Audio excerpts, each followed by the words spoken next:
Hello ladies and gentlemen, welcome back to another episode of the One Meal Channel where we make one massive pile of food for ourselves, or at least only one meal a day, because we only eat one meal a day. If you want to enjoy watching this video as much as I enjoy making them, enjoy it with food or beverage of your choice. And with that being said, let's get into it. Hello. So it is the weekend. Noah treated me to breakfast, so I'm going to make a little follow-up meal for myself. I'm thinking chicken today. Who would have guessed? We have a couple of pieces of steak left over from our meal the other day, currently in the freezer. I was scrolling through Amazon. It's Amazon Prime Day, and it's occurred to me that I could be getting myself an air fryer. Matter of fact, air fryer sounds pretty awesome. I can pick one up.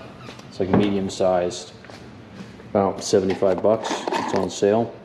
It'll be perfect for cooking steaks. It'll be perfect for cooking up these potatoes. It'll be perfect for preparing chicken and frying the chicken in there. It's perfect for all sorts of things. But upon second glance, there really is no space to put an air fryer.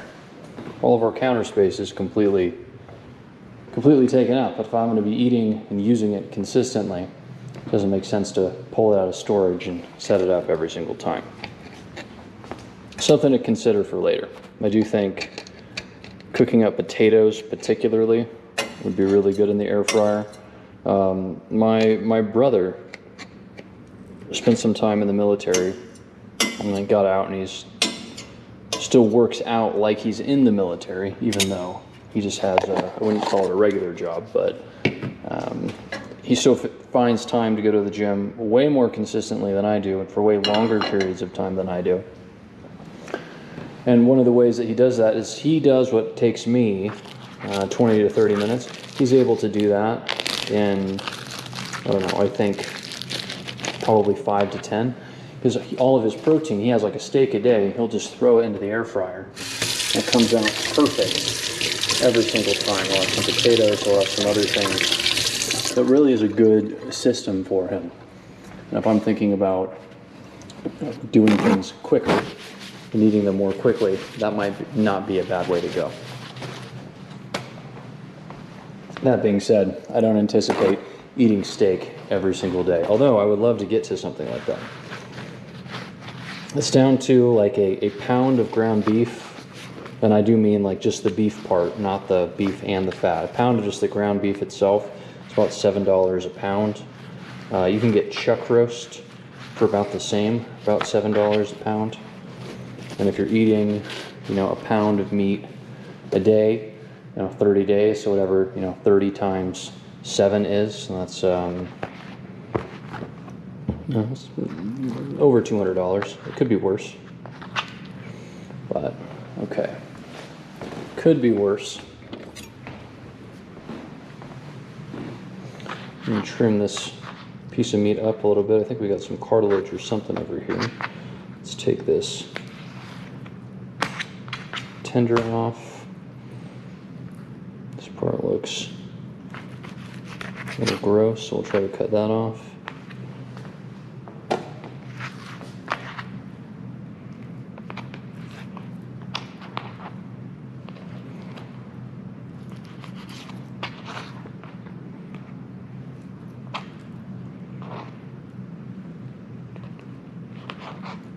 To cut underneath this rather than through it.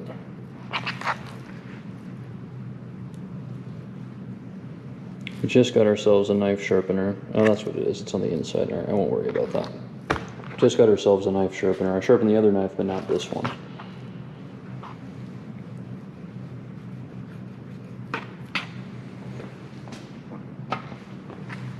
So let's do what we do best. Let's butterfly this up.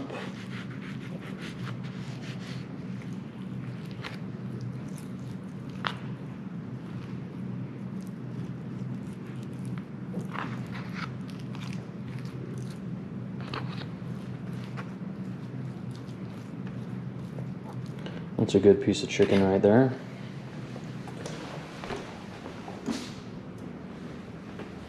got so used to frying up my steak the other day, I started putting my pan up to temperatures that are way too high.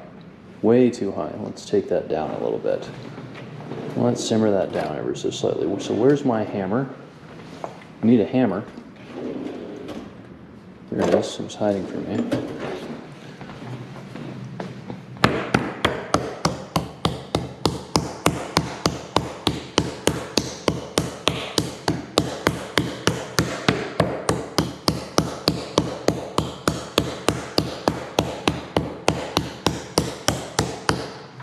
I don't know, does it make sense to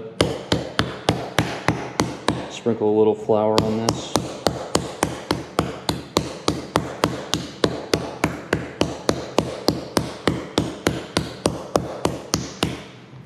With no egg? I don't think it does. So I think we'll probably just cook this as is. But we'll season it ahead of time.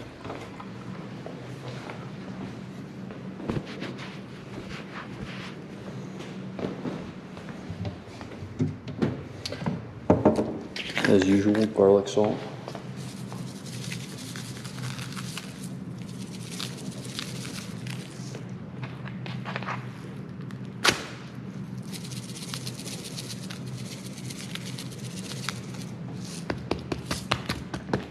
Yeah, the steaks came out excellent. They had a New York strip. I don't usually cook up New York strip.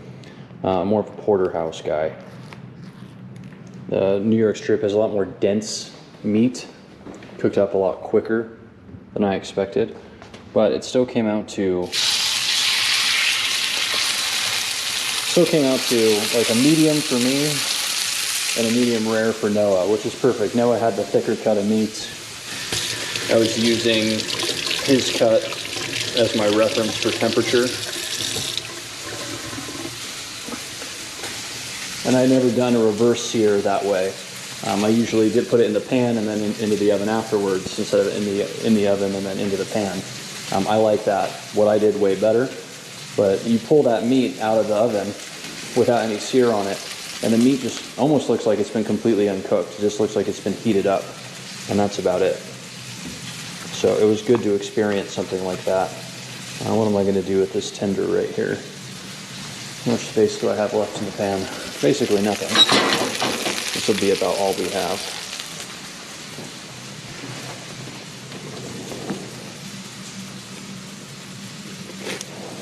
So we'll save this. A few more pieces of chicken ready to go, as well as those steaks. Back in one of the old places that I lived at, there's a restaurant that I would go to that would serve finger steaks. They make a really nice sauce to go along with it. Now, I'm not much into making sauce for myself, but those finger steaks were pretty incredible. I quite enjoyed them. I wonder if that's something that I can make for myself.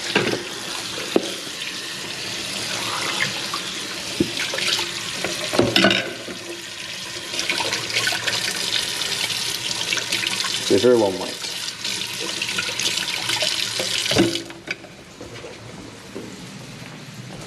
So let's take this, look at our potatoes.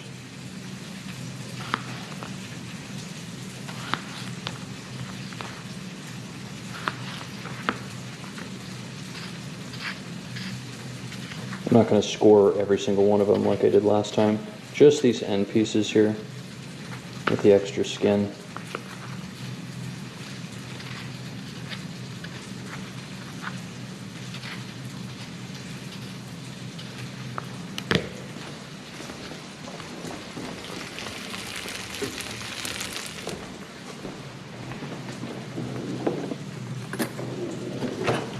For those of you who are new and stuck around, we're just cooking this in coconut oil. Coconut oil has a very distinct smell to it, which concerned me the first time that I used it, because I was concerned that smell was going to, it's like kind of a sweet smell. I was concerned that was going to get into these savory flavors that I have, and the answer is no. It's not odorless, but it is basically tasteless, especially after you cook it up. It has a smoke point that's slightly higher than olive oil, but lower than canola oil.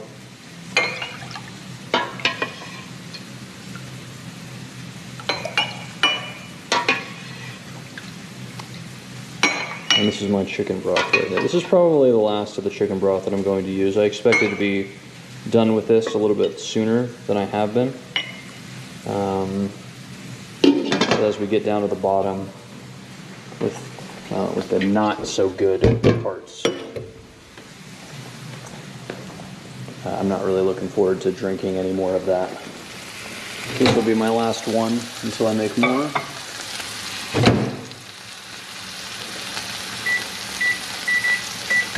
Really good flavor, really good scent. I mean, it's making my mouth water just smelling what we have right here.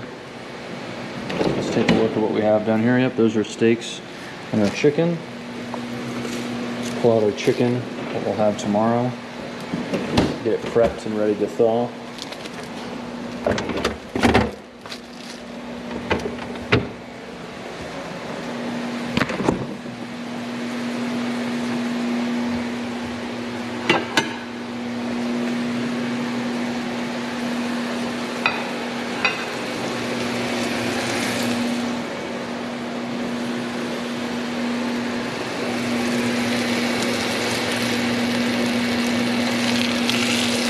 We're going to let this cook a little bit more thoroughly on this side so we get a nice good texture and color. Don't need this hammer anymore.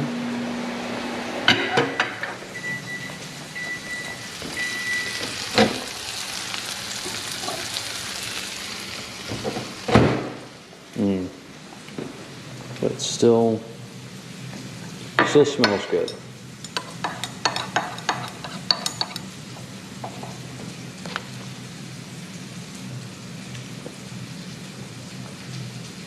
You know, I made a trip over to the butcher's recently to see what type of variety that they have.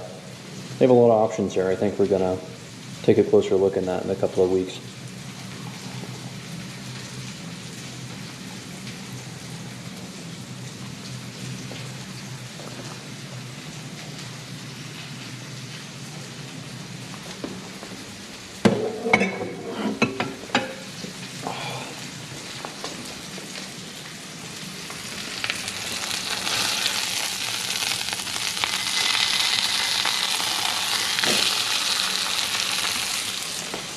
I think I could leave that for another minute, but I don't think there's any need. We'll take it out. Really quick, easy way to prepare chicken. Looks fantastic. It'll be even better if you marinate it. A little bit of marinade goes a long way.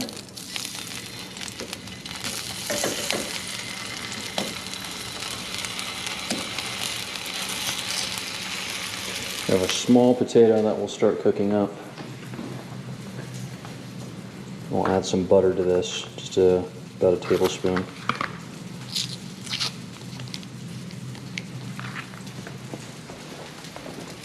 That'll come out really nicely.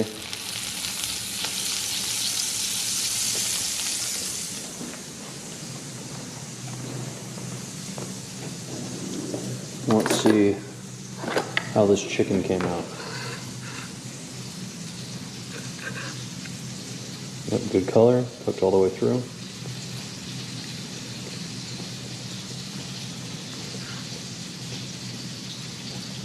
Really good moisture to it, and salt is soaked in all the way into the chicken.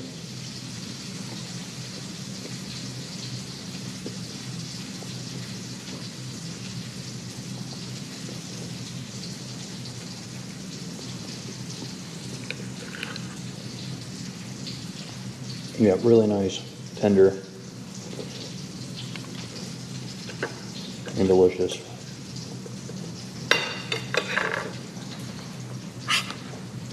And both sides got a really good sear on it as well.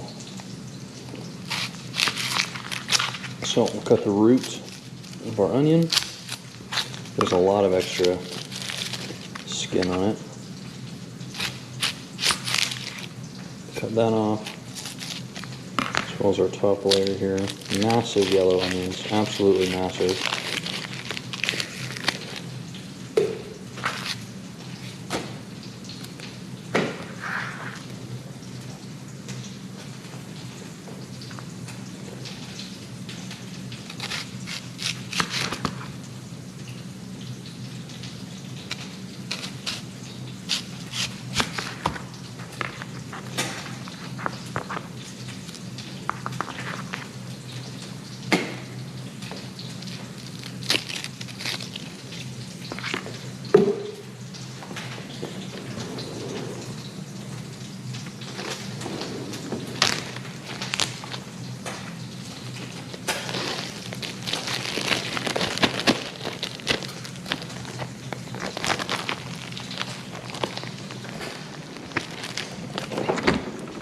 We'll save this for tomorrow as well, or whenever we get around to it.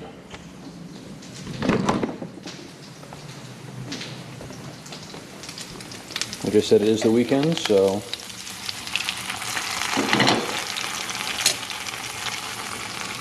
cleaning will take place tomorrow. Try to clean up every single weekend and get all of this oil and splatter out of here, taken care of.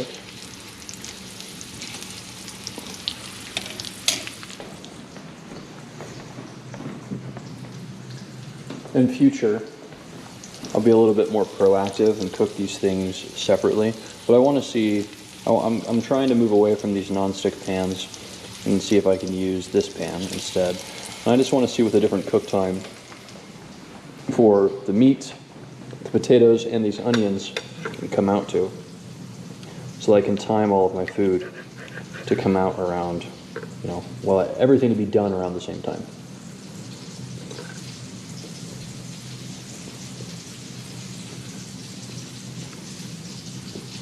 Something that would serve this chicken really well is a good marinade.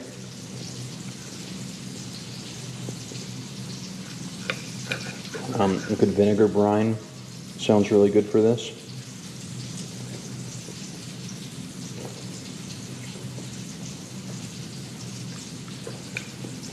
Some vinegar and some lemons.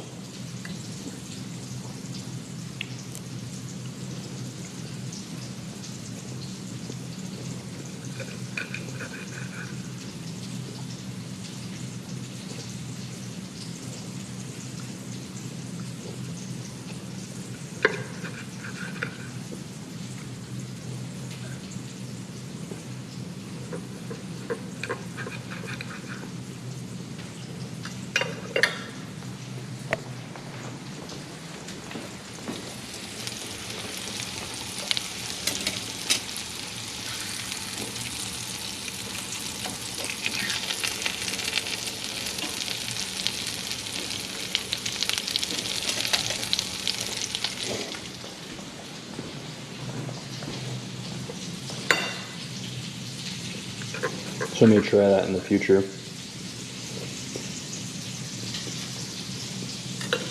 Get all that cooked up, or excuse me, prepped ahead of time. Really nice.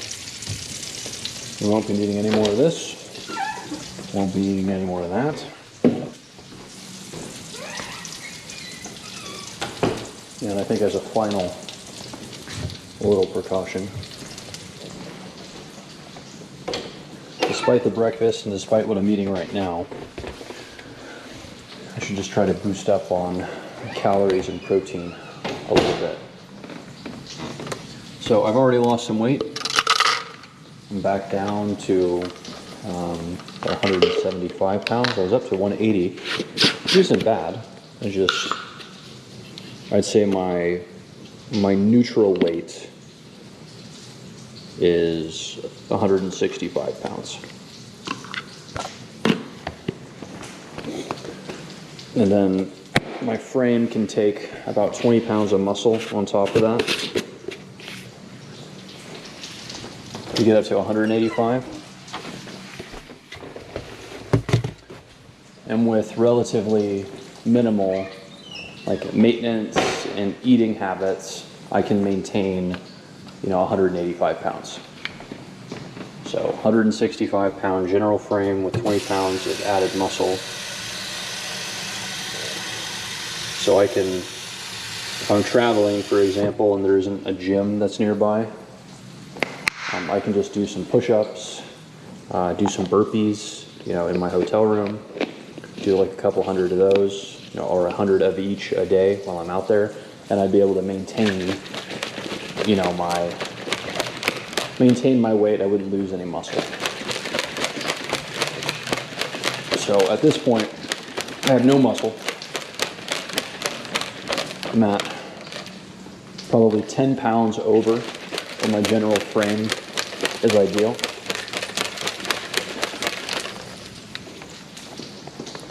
So I'll lose 10 more pounds of fat,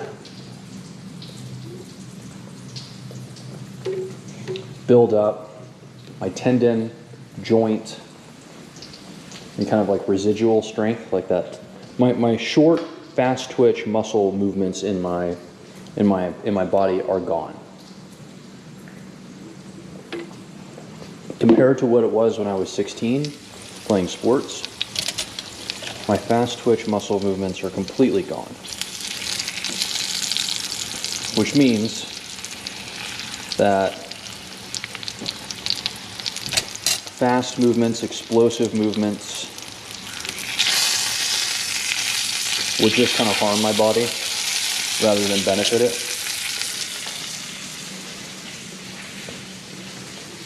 So we're going to focus on slowly reintroducing our tendons and joints, muscle fibers back into that rhythm and slowly build that muscle back on.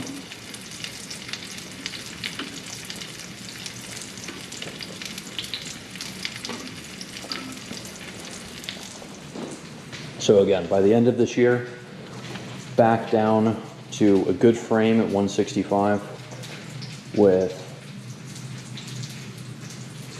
joints, muscles, tendons reacclimated to that type of lifting. And then we're going to try to slowly add 1 pound of muscle a month after that.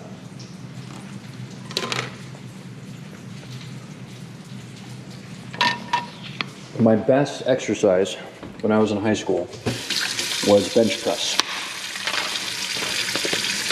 My body is kind of just built, like how my arm length and where my strength is and how my shoulders, I have extremely broad shoulders. My body is just kind of built to excel in bench press. So because, my body excels in that, not excels, but because my body is built for that, and I once was a really, really good bench presser, as far as I'm aware, for my weight class. I'm still, my name is still up on the board in the weight room for the type of bench pressing that I did. I'm pretty sure there's no one who's beaten me at that weight class. I wanted to get back into it and lift really heavy last year. And so I did, and I obviously was nowhere close to where I was at before, but I started pushing it.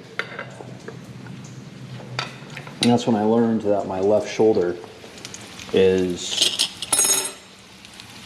not going to be able to take that anymore. Yeah, my actual joints, that socket is not strong enough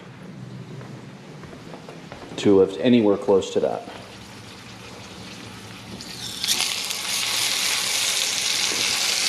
I was implementing kind of a Mike Metzner lifting strategy, just like cooking, where I go, okay, well, in order to save on time and not be tempted to go and like eat out a whole bunch, really often, I'm just going to make all of my food at once and eat once a day.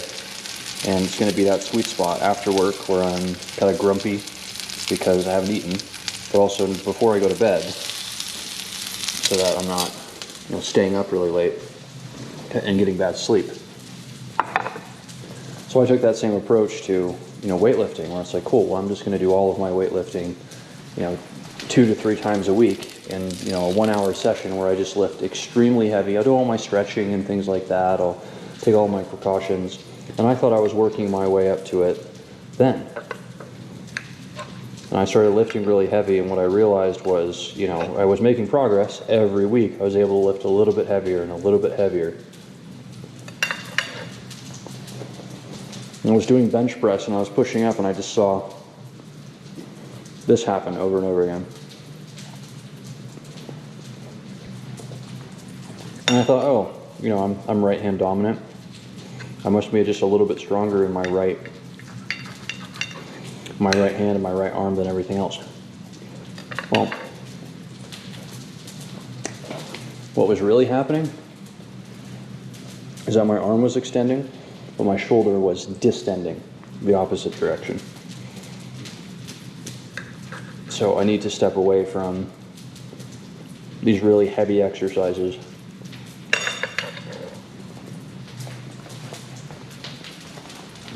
I need to step away from the mindset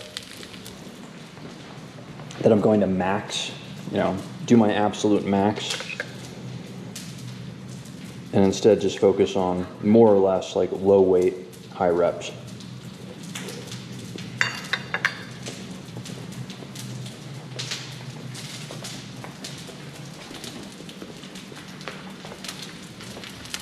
And the goal, the hope, let's just say, is that will help with endurance and just overall health.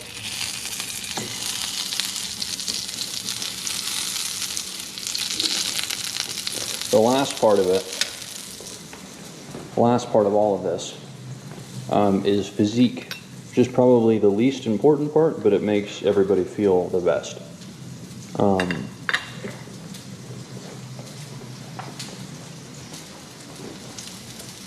I've never really cared much about physique. I just really liked strength. I like it when, I worked in the moving industry, and moving things was really easy for me. Right? It just didn't matter what I had to lift. I like being picked to lift the heavy things because other people couldn't. But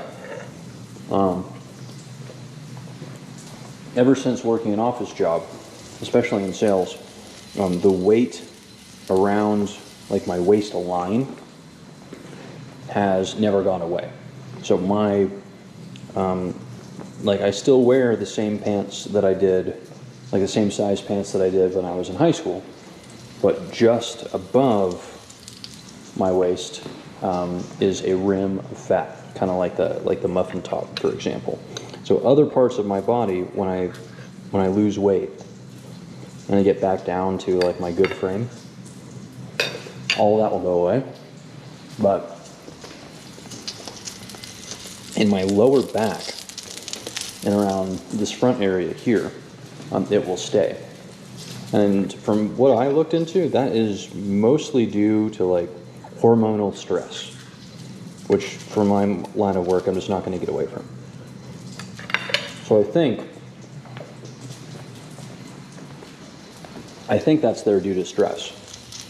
So I'm curious. I don't know if there's any way for me to get that type of stress out, but I've tried a lot of different things. Cardio every day in the morning for 3 months straight, 5 miles a day.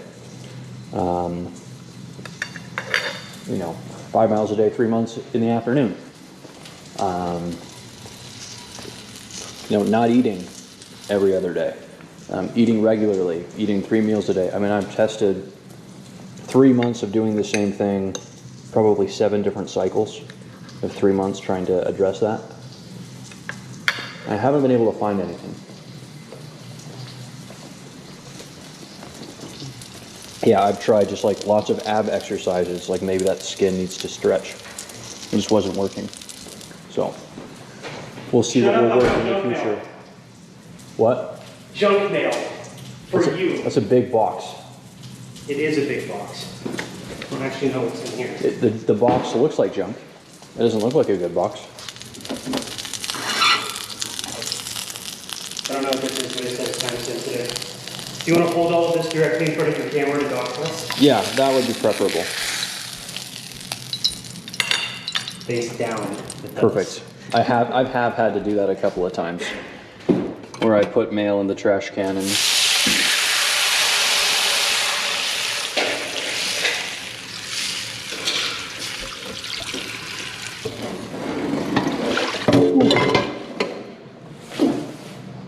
well, you came in at a good time because I am just about done with the video. Onions. They smell good. They do smell good. And you know, they are going to taste just as good. So let me send all of the viewers off with a quick little bite. I was going to cut them, but you know what? I think I'll just eat them instead.